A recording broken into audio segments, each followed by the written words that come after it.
pasalnya? Ya pasal 82 Undang-Undang Perlindungan 23 2002. Saya kira itulah hak daripada jaksa penuntut umum. Saya kira kan sama-sama punya hak. Itu hak mereka menuntut 15 tahun atau kebiri dan semacamnya, itu adalah hak. Jadi saya tidak bisa menghalangi hak dari jaksa penuntut umum karena itu adalah diatur di kitab undang-undang hukum. Pertimbangannya adalah satu, tadi yang sangat ketara adalah pembuktiannya adalah petunjuk. Itu yang digunakan, standar hukum yang digunakan oleh saudara JPU. Jadi kenapa ada petunjuk? Karena peristiwa yang didakwakan itu adalah tidak cukup pembuktian hukumnya. Saya sekali lagi, tidak cukup pembuktiannya secara fakta hukum, secara hukum material. Maka petunjuk yang digunakan oleh jaksa kan berarti adalah masih remang-remang kan secara hukum. Memang dibolehkan di KUHP seperti itu kan boleh. Namanya petunjuknya adalah kan peristiwa yang didakwakan itu kan secara faktual kan tidak kelihatan. Tidak ada fakta hukum yang menyatakan secara hukum bahwa dia mengetahui peristiwa pidana, tapi adalah mendengar dari pihak lain. Gitu loh. Jadi mendengar, namanya mendengar.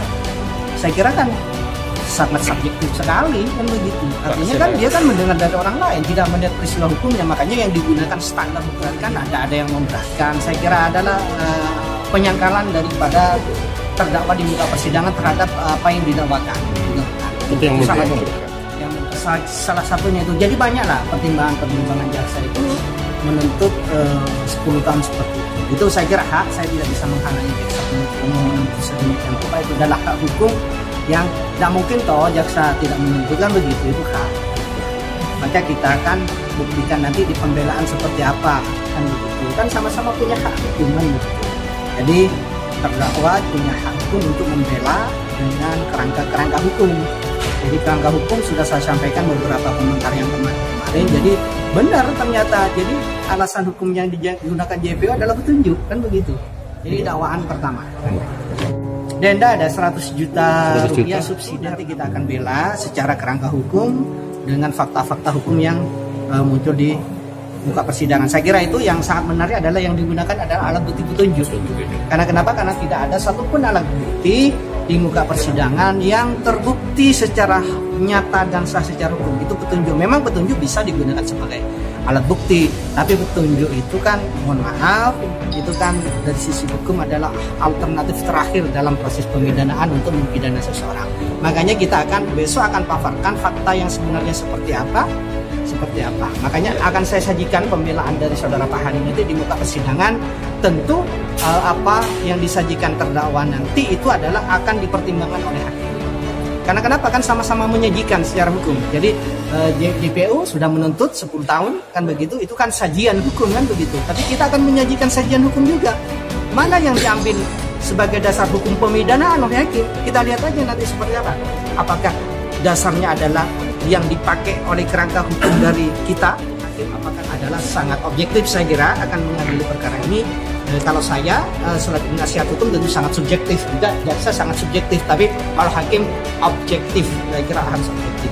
Jadi tolong digaris bawahi bahwa adalah petunjuk. Jadi salah satu adalah petunjuk yang digunakan. Karena kenapa tidak ada alat bukti pendukung lainnya? Dengan keterangan saksi-saksi yang lain, makanya ada petunjuk seperti itu. Jadi itu yang digunakan oleh JPU. Maka kita tidak akan menggunakan petunjuk itu, malah petunjuk itu dijadikan jalan untuk kita bahwa ternyata jawaban itu adalah masih samar-samar hukum kan begitu. Karena kenapa? Tidak ada fakta hukum, cuma petunjuk. Dan ini rentan, petunjuk ini rentan. Kenapa? Sangat subjektif. Kan begitu, tidak bisa menilai. Sebagaimana disampaikan oleh saksi ahli Pak Dr. Sarmuddin, orang berdua masuk hotel, apakah itu lalu bersinar? Tidak mungkin. Itu kan, karena kenapa? Itu penilaian lama secara hukum. Makanya kita akan menggunakan pembelaan secara kerangka hukum dengan pembuktian hukum. Harus kita sajikan pembelaan dengan kerangka hukum yang akan kita bangun dengan logika hukum, dengan logika fakta hukum yang muncul di muka persidangan. Jadi sekali lagi saya catat di sini adalah petunjuk. Tidak ada bukti secara material nyata dan petunjuk. Ya, yang pertama puji Tuhan ya bahwa sesungguhnya ini kan hampir selesai. Tapi dari apa yang saya lihat dan saya dengar, ya ini kan sebagai bukti bahwa hukum kita ini berlaku untuk semua warga negara ya, tidak terlepas dari dia itu tokoh agama atau siapapun. Ketika dia melakukan pelanggaran hukum itu ada sanksinya.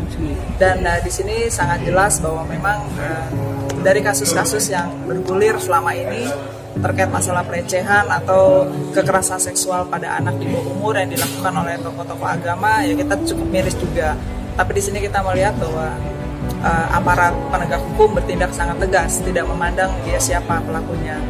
Ya, saya mewakili keluarga berharap bahwa hakim akan bijaksana menentukan, ya, memutuskan. Yang jelas bahwa ini adalah merupakan perjuangan anak-anak Indonesia dalam menegakkan hukum, ya. Ini adalah ya kerjanya jaksa, ya, pandangannya jaksa. Kami dari pihak keluarga ya sangat menghargai. Intinya setiap tahapan proses perjalanan penegakan hukum, kami keluarga berharap yang terbaik. Ya, dan nanti ya kita serahkan saja bagaimana hakim memutuskan. Toh juga dari pihak terdakwa kan juga punya hak untuk melakukan pembelaan. Nanti kita tinggal melihat bagaimana. Sejauh ini saya melihat tidak bisalah untuk menggantikan traumanya si korban, karena terus terang saja walaupun dia sudah menikah sekarang, proses pernikahan itu saya melihat bahwa upaya dari suaminya untuk melakukan terapi juga untuk istrinya ini, ya, untuk si korban. Karena sampai saat ini yang saya dengar dia masih mengalami kesulitan tidur kalau malam hari. Jadi seperti kayak tidak tenang gitu, ya. Dan dari penuturan psikolog ini merupakan trauma yang dipendam mendalam, ya, sudah sekian lama terus dikeluar lagi dan tanpa dia bisa. Ya, dari pihak keluarga sih ya kan kita tahu bahwa kan kejahatan yang luar biasa. Kenapa dikatakan kejahatan luar biasa? Karena tindakan ini kan dilakukan berulang-ulang, ya, dari penuturannya pada anak yang melakukan pelecehan seksual. Butuh berapa lama terapi bagi si korban? Butuh berapa lama terapi? Saat ini belum tahu, ya, karena sekarang pun juga beliau masih trauma, ya, trauma yang disebabkan oleh tindakan pencabulan atau pemerkosaan atau apapun yang sifatnya memang pelecehan seksual, itu akan terus melekat sampai